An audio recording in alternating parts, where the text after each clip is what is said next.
अस्सलाम वालेकुम, welcome back.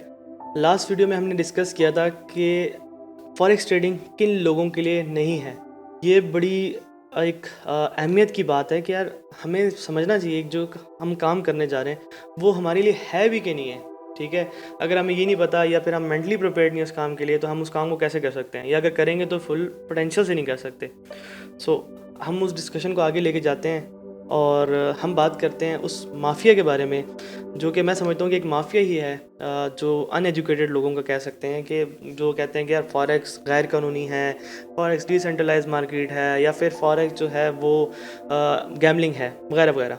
अच्छा, आपने सबसे पहले ना एक चीज़ अपनी ज़िंदगी में ना रख लें कि लेट्स सपोज आप किसी का भी कोई बात सुन लें, किसी काम के भी रिलेटेड। ठीक है, तो आपने ये समझना है या फिर ये सीखना है या ये देखना है कि यार जो बंदा बात कर रहा है क्या उसको उस बात के या फिर उस टॉपिक के बारे में मुकम्मल रहनुमाई है कि नहीं है। लेट्स सपोज एक बंदा आता है, वो आगे कहता है ये फॉरेक्स इलीगल है, क्या उसको पता है खुद फॉरेक्स क्या होती है, या उसने कभी ट्रेडिंग की है, या फिर उसने जो फॉरेक्स की बारीकियाँ हैं वो समझी हैं। ठीक है, ये ऐसे ही है कि आपको एक चीज़ का पता ही नहीं है, ठीक है, और आप जाके उसके बारे में बात कर लें, यार फॉरेक्स ये फॉरेक्स फलां, या फिर किसी भी रैंडम टॉपिक के बारे में।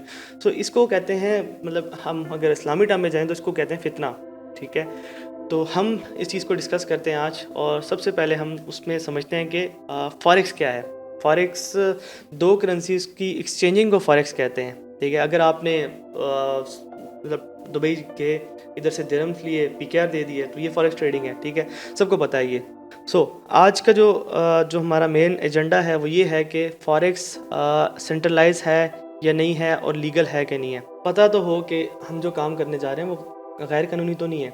अब जो बात करते हैं हम पीकेआर पाकिस्तानी रुपए की। पीकेआर को कंट्रोल करने के लिए हमारी जो गवर्नमेंट है उसने स्टेट बैंक बनाया है। ठीक है, स्टेट बैंक क्या है? स्टेट बैंक हमारा एक सेंट्रल बैंक है जो कि सारी पॉलिसीज़ बनाता है, और सारे ऐसे जो रिलेटेड काम होते हैं जो कि पीकेआर को कंट्रोल करने में हेल्पफुल होते हैं, या फिर पीकेआर को कंट्रोल करते हैं, वो सारे के सारे जितनी भी चीज़ें हैं उसके रिलेटेड वो डील करता है स्टेट बैंक। अब ये सिर्फ पीकेआर के लिए नहीं है, बल्कि दुनिया की हर करेंसी के लिए। आप इंटरनेट पे जाएं, गूगल पे सर्च करें, हर कंट्री का कोई ना कोई सेंट्रल बैंक होगा। ठीक है, आप हर कंट्री के अकॉर्डिंगली उसका सर्च करें और उसकी देखें कि हर कंट्री ने जैसे आपने सुना होगा कि इन्फ्लेशन पाकिस्तान की बढ़ गई, इंटरेस्ट रेट बढ़ गया, अनएम्प्लॉयमेंट बढ़ गई, जीडीपी इंक्रीज़ हो गई या कम हो गई। ये सारी जो चीज़ें होती हैं ये हमारे फाइनेंशियल्स में आते हैं। ठीक है, और ये फॉरेक्स के रिलेटेड ही हैं। हम इधर से ये समझे, ठीक है, ये दलाइल हैं कुछ उन लोगों के लिए जो बिल्कुल भी फॉरेक्स को जानते नहीं है या फिर फॉरेक्स को मानते नहीं है। ठीक है, उन लोगों के लिए नहीं है कि जो मतलब जो पहले से ऑलरेडी फॉरेक्स मार्केट में या कुछ ना कुछ नो हाउ है। उन लोगों को तो पता है कि यार ये टॉपिक जो है ये बड़ा बेसिक सा है, लेकिन मैं उन लोगों के लिए वीडियो बना रहा हूँ कि जो फॉरेक्स का जिनको पता ही नहीं है, और वो समझते हैं कि यार फॉरेक्स जो है वो गैर कानूनी है, फिर इलीगल मार्केट है, या फिर पाकिस्तान के रूल्स के अंडर नहीं आती, या फिर पाकिस्तान के लॉ के अगेंस्ट है। ये फॉरेक्स जो मार्केट है वो पाकिस्तान की मार्केट नहीं है, ये पूरी दुनिया में चलती है। ठीक है, और दुनिया की सबसे बड़ी मार्केट है, जैसे कि मैंने अपनी प्रीवियस वीडियो में डिस्कस भी किया था कि ये $5 ट्रिलियन की मार्केट है। मैं कोशिश करूँ कि बेसिक से बेसिक वर्डिंग यूज़ करूँ और आसान से आसान करके आपके सामने जो है वीडियो को रिकॉर्ड करूँ। अब इसके साथ साथ एक मिथ है कि यार जो फॉरेक्स है वो गैम्बलिंग है। ठीक है, हमने ये समझ लिया कि फॉरेक्स इलीगल नहीं है। ठीक है, हाँ, एक और चीज़ मैं बताना भूल गया कि फॉरेक्स लीगल है, लेकिन कुछ रिस्ट्रिक्शंस के साथ। हर चीज़ में रिस्ट्रिक्शंस होती हैं। आप देखें तो कानून है पाकिस्तान का, हर कंट्री का कानून डिफरेंट होता है। हर चीज़ में रिस्ट्रिक्शन है कि हर बंदे के लिए रिस्ट्रिक्शन होती है कि ट्रैफिक के रूल्स अलग होते हैं, मतलब आपने कोई चीज़ बेचनी है उसके रूल्स अलग होते हैं, रेगुलेशंस होती हैं। ऐसे ही फॉरेक्स में भी रेगुलेशंस होती हैं कि यार ये काम करना है तो ऐसे करना है, ये इसकी रिस्ट्रिक्शन, ये इसकी रिस्ट्रिक्शन, वो है। इससे ये हमें पता चलता है कि फॉरेक्स एक सेंट्रलाइज मार्केट है और लीगल है। ठीक है, हमने ये समझ लिया, और इसके बाद हम जाते हैं कि गैमलिंग वालों की तरफ, जो कि कहते हैं कि यार फॉरेक्स जो है वो गैमलिंग है और जुआ है। मैंने अच्छे काफ़ी इंटरव्यूज़ में भी देखा है ना कि कुछ लोग फॉरेक्स के बारे में, क्रिप्टो के बारे में बातें कर रहे हो, तो वो नीचे कमेंट्स आ रहे होते हैं, यार फॉरेक्स तो जुआ है, लोगों को जुए की तरफ लेके आ रहे हो, फलां फलां फलां फलां। अब उन लोगों के बारे में बात करते हैं। अब सबसे ख़राब जो किस्मत है ना पाकिस्तानियों की, वो ये है कि जो ट्रेडर्स हैं ना वो पाकिस्तान में बहुत कम है। ठीक है, to be very honest, YouTubers बहुत ज़्यादा हैं, टिकटॉकर्स बहुत ज़्यादा हैं। ठीक है, अब मैंने अक्सर, मतलब मुझे हंसी आ रही होती है, ठीक है, कि कुछ लोगों को देख के यार वो मार्केट को ऐसे मूव कराने को ये नीचे जाएगी और वो नीचे चली जाती है और वो उनकी टिकटॉक वीडियो हिट हो जाती है। अब वो ऑडियंस पे भी मुझे जो है ना तरस आ रहा होता है और उन लोगों पे भी तरस आ रहा होता है, यार ये क्या कर रहे हैं, और गुस्सा भी आता है उन पे कि यार लोगों को गलत डायरेक्शन दिखा रहे हैं कि यार ये ऐसी मार्केट नहीं है कि आप वो नीचे की तरफ आप डायरेक्शन दोगे और वो नीचे चली जाएगी, ठीक है, ऊपर की तरफ डायरेक्शन दोगे तो ऊपर चली जाएगी, ऐसा नहीं है, ठीक है। ये होती है गलत माइंड प्रोग्रामिंग, ठीक है। तो जो मेरा सबसे बड़ा मकसद है वो यही है कि मैं लोगों के माइंड को ट्रेन करूं, ठीक है, और माइंड को ट्रेन करके ये चीज़ मतलब एक नया चीज़ें इंट्रोड्यूस कराऊं कि फॉरेक्स ट्रेडिंग में क्या चीज़ें होती हैं जिसके लिए जो ज़रूरी होती हैं आपको कामयाब करने के लिए, ठीक है। अब गैम्बलिंग जो है वो मैं कहता हूं कि जितने भी नए ट्रेडर्स आते हैं वो फॉरेक्स में गैम्बलिंग ही कर रहे होते हैं। ये एक सच्ची बात है, सच बोलने में कोई दो राय नहीं है कि यार मैं बोलूं कि वो गैम्बलिंग नहीं कर रहे होते। जो रियल ट्रेडिंग है वो बड़ी डिफरेंट है, बड़ी अलग है गैम्बलिंग से, ठीक है। अब मैं इसको एक एग्जांपल से समझाने की कोशिश करता हूँ। मेरे पास कल एक दोस्त आए, ठीक है, उन्होंने मुझे बोला कि यार मैंने अब ट्रेडिंग में करियर बनाना है, और वो मेरे ख्याल से कोई लास्ट 4 ईयर्स से ट्रेडिंग कर रहे हैं और पार्ट टाइम ट्रेडिंग कर रहे हैं। वो एक अच्छी जगह पे जॉब कर रहे हैं और एक अच्छी जो है माशाल्लाह से इनकम कमा रहे हैं। तो उन्होंने मुझे कहा यार मैं अपनी जॉब को स्किप करके और ट्रेडिंग में अपना करियर देख रहा हूँ और मैं ट्रेडिंग में मतलब फुल टाइम ट्रेडर बनना चाह रहा हूँ। तो मैंने उनको कुछ एडवाइसेस दी जो कि आप लोगों के साथ शेयर भी करता हूँ, वो आपके लिए हेल्पफुल भी होंगी। साथ साथ ये जो गैम्बलिंग वाला जो दब्बा है ना ट्रेडिंग से, ये भी मैं हटाने की कोशिश करना चाह रहा हूँ इसके साथ ही।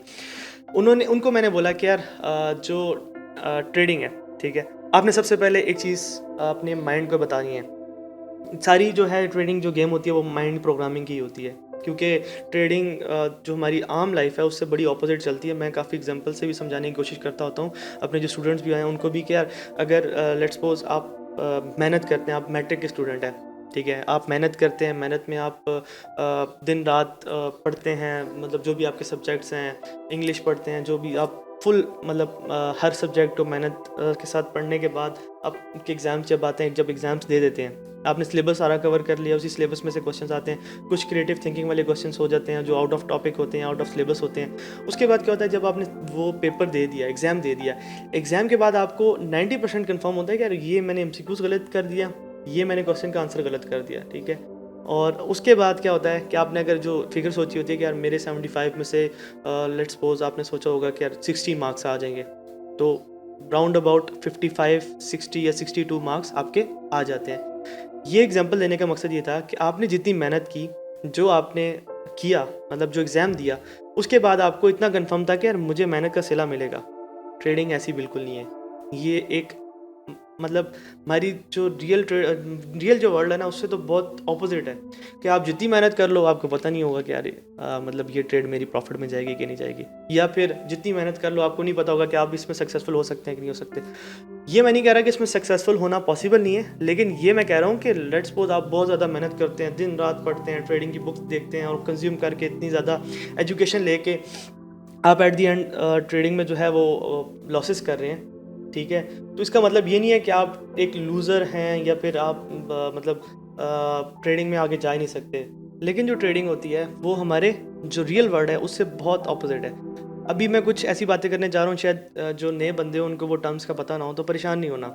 आगे जाके हम उन सारी चीज़ों को वन बाय वन करके बड़े आसान तरीके से सीखेंगे इंशाल्लाह। ओके, सो मैंने उनको बोला कि यार आप सबसे पहले क्या करें, आप एक अपने सिस्टम को डेफिनेशन दें, क्या ट्रेड कैसे लेनी है। आपको पता है कि आप जैसे लेट्स सपोज के आपने पाउंड बाय करना है, तो क्यों करना है, उसके पीछे कुछ ना कुछ वजह होगी, उसमें फंडामेंटल एनालिसिस होती हैं, ठीक है, उसमें टेक्निकल मतलब चार्ट को देखना होता है, ठीक है। और ये सारी चीज़ें जो है ना आपने देखने के बाद आप एक सिस्टम बनाए अपना कि यार मैंने एंट्री एग्जिट मतलब क्या लेनी है, मतलब मार्केट में कैसे एंटर होना है, मार्केट से कैसे प्रॉफिट या लॉस लेके निकलना है। वो जो आपके रूल्स होंगे वो आपने पहले डिफाइन करने हैं, ठीक, अपने सिस्टम के रूल्स डिफाइन करने हैं, अपने सिस्टम को डिफाइन करना है। सिस्टम को जब आपका डिफाइन हो गया, सिस्टम डेफिनेशन के बाद आपने क्या करना है, अपने रिस्क मैनेजमेंट पे आ जाना है। क्या आपकी रिस्क मैनेजमेंट क्या है, कि ठीक है कि आपका जो पोर्टफोलियो, लेट्स सपोज आपके पास $1,00,000 का अकाउंट है, $1,00,000 के अकाउंट पे आप पर ट्रेड कितना रिस्क ले सकते हैं, ये कितना रिस्क लेंगे। तो जब आपने ये definition they the, let's suppose आपने कहा जी मैं तो पर ट्रेड $1,000 मतलब 1% रिस्क लूँगा, तो आपने एक अपना रूल सेट कर लिया। ये 2 रूल्स के बाद अब आप आएंगे कि यार मेरे जो सिस्टम में जो एंट्री एग्ज़िट के जो मेथड था, उसमें जो है मैं एंट्री एग्ज़िट के जो डीपली डिस्कस करके, सॉरी डीपली जो है ना समझ के कि यार वो जो मेथड था उसमें जो चार्ट में जाके कैसे मैंने ट्रेड लेनी है, मतलब क्या-क्या पॉइंट्स होंगे वो देखूँगा तो वो ट्रेड लेनी है। उसके कुछ रूल्स होते हैं। उसको चलो मैं नहीं बताता क्योंकि वो बहुत ज़्यादा थोड़ा-सा ओवर हो जाएगा। हम आगे आने वाली वीडियोज़ में डिस्कस करेंगे उसको इंशाल्लाह सही डीपली। सो वो जब उसकी डेफिनेशन भी होगी कि यार मैंने क्या क्या पॉइंट्स दे के मैंने मतलब मार्केट में जंप इन कर देना है। ठीक, एक तो सिस्टम हो गया, एक सिस्टम के अंदर जो मतलब बारीकियाँ होती हैं उसको समझ लिया। 3 चीज़ें होगी। उसके बाद आपने क्या करना है, आपने अपने माइंड को एक चीज़ बता देनी है। वो ये उसी के रिलेटेड है जो पहली वीडियो में मैंने बनाई थी कि फॉरेक्स किन लोगों के लिए नहीं है। कि यार फॉरेक्स मार्केट को कोई बंदा भी कंट्रोल नहीं कर सकता। अगर मैं बोलूँ कि मैं कंट्रोल कर सकता हूँ या कोई भी बंदा आपको बोले कि यार मैं वो मार्केट नीचे जा रही है तो बस मैं कहूँगा नीचे जा रही है तो नीचे जाएगी, ऐसा नहीं हो सकता, पॉसिबल ही नहीं है। कोई दुनिया का मतलब तरीका नहीं है कि आप फॉरेक्स मार्केट को या किसी भी मतलब क्रिप्टो स्टॉक्स मार्केट को कंट्रोल कर सकें। स्टॉक को फिर भी थोड़ा सा आपके पास रेवेन्यू बहुत ज़्यादा हो तो फिर थोड़ा बहुत आप कंट्रोल कर सकते हैं, लेकिन फॉरेक्स मार्केट इतनी बड़ी मार्केट है, $5 ट्रिलियन की मार्केट है, उसको कंट्रोल करना बहुत मुश्किल काम है। और हम तो छोटे मोटे ट्रेडर्स होते हैं जिनके पास कितना कितना मतलब फ़ंड होगा, $100 से लेके मतलब $1 मिलियन, $1-2 मिलियन, $3 मिलियन तक। वो $3 मिलियन कितना बनता है, लाइक 90 करोड़। तो यहाँ से ज़्यादा तो अमाउंट पाकिस्तान मतलब हम जो है वो इन्वेस्ट करने में विलिंग नहीं होते ना। तो अब इस अमाउंट से $5 ट्रिलियन की मार्केट को कंट्रोल करना पॉसिबल नहीं है, टू बी वेरी रियलिस्टिक। सो हमने अपने माइंड को ये चीज़ बतानी है कि यार आप इस मार्केट को कंट्रोल नहीं कर सकते। आप इस मार्केट के छोटे से पार्टिसिपेंट हो, ठीक है? कोई बंदा भी इसको कंट्रोल नहीं कर सकता। सो आपको ये समझना है कि इस मार्केट में प्रॉफिट भी होगा, लॉस भी होगा, ठीक है? अगर लॉस होगा तो मैंने मतलब इस चीज़ से मैंने बिल्कुल भी नहीं घबराना कि मुझे लॉस हो गया, उससे एंगर आ गया, मुझे लॉस हो गया, मैं लुट गया, मैं बर्बाद हो गया, मैंने इतना कुछ सीखा, उसको सीखने के बाद भी मुझे लॉसेस हो रहे हैं, नॉर्मल चीज़ है, ठीक है? हाँ, रियल वर्ल्ड में नॉर्मल नहीं है कि आपने बिज़नेस सीखा, बिज़नेस किया, वो फलाँ मतलब टेक्निक्स लगाई, करते फिर भी आपकी सेल्स जनरेट नहीं हो रही, तो हो सकता है आप कोई मिस्टेक कर रहे हो। लेकिन ट्रेडिंग में ऐसा नहीं है। आप कोई मिस्टेक भी ना करें, फिर भी आपको लॉसेस होते ही हैं। सो आपने उसको बताना है, अपने माइंड को ट्रेन करना है, ठीक है? या एक पहले से बात कर देनी है कि यार मैं नहीं कंट्रोल कर सकता। लॉसेस हुए तो मैं उसको किस तरह से लूँगा कि यार मेरे बिज़नेस की एक कॉस्ट है, ठीक है? अब मेरी ट्रेड लॉस में गई, ये मेरी एक बिज़नेस की कॉस्ट है। अगर मुझे प्रॉफिट होता है, सेकंड पॉइंट पे आते हैं, तो मैंने खुश नहीं हो जाना ज़्यादा, प्लेयर में नहीं आ जाना कि यार मैं कोई बहुत बड़ा फन्ने खान हूँ, या फिर मैं एक मतलब ओवर कॉन्फिडेंस इसको कहते हैं, ठीक है? ओवर कॉन्फिडेंस भी ट्रेडिंग में मतलब बहुत ज़्यादा नुकसान देता है। ये हम सारे जो इमोशंस हैं डिफरेंट किस्म के, player, pain, confidence, over confidence, anger, ये सारी चीज़ें हम साइकोलॉजी की एक पूरी सीरीज़ आएगी उसमें हम डिस्कस करेंगे, ठीक है? तो अब आते हैं कि यार डिस्कस इस मामले में ना रिजिड नहीं हो जाना कि यार लॉस हुआ तो मुझे क्यों हो गया, प्रॉफिट हुआ तो मुझे क्यों हो गया। ये सारी चीज़ें बताने के बाद आप एक जर्नी की तरफ जाते हैं जो कि होती है एक सक्सेसफुल ट्रेडर की जर्नी। उसके बाद भी आपको बहुत सारी हर्डल्स आती हैं, ठीक है? उसके बाद जाके आप ट्रेडर बनते हैं। तो अब आप अपने से ये सवाल कीजिएगा कि यार इतनी चीज़ें सीखने के बाद, जो कि मैं समझता हूँ कि आप एमबीए की डिग्री 5-6 दफ़ा कर लें, उससे मुश्किल चीज़ होगी ये, ठीक है? इतनी चीज़ें सीखने के बाद और मतलब रूल्स और मैथमेटिक्स की गेम समझने के बाद अगर कोई काम हो रहा है, वो गैम्बलिंग है? ये मैं जवाब नहीं दूँगा, आपने अपने आप से पूछना है। मिलते हैं इंशाल्लाह नेक्स्ट वीडियो में। अल्लाह हाफ़िज़।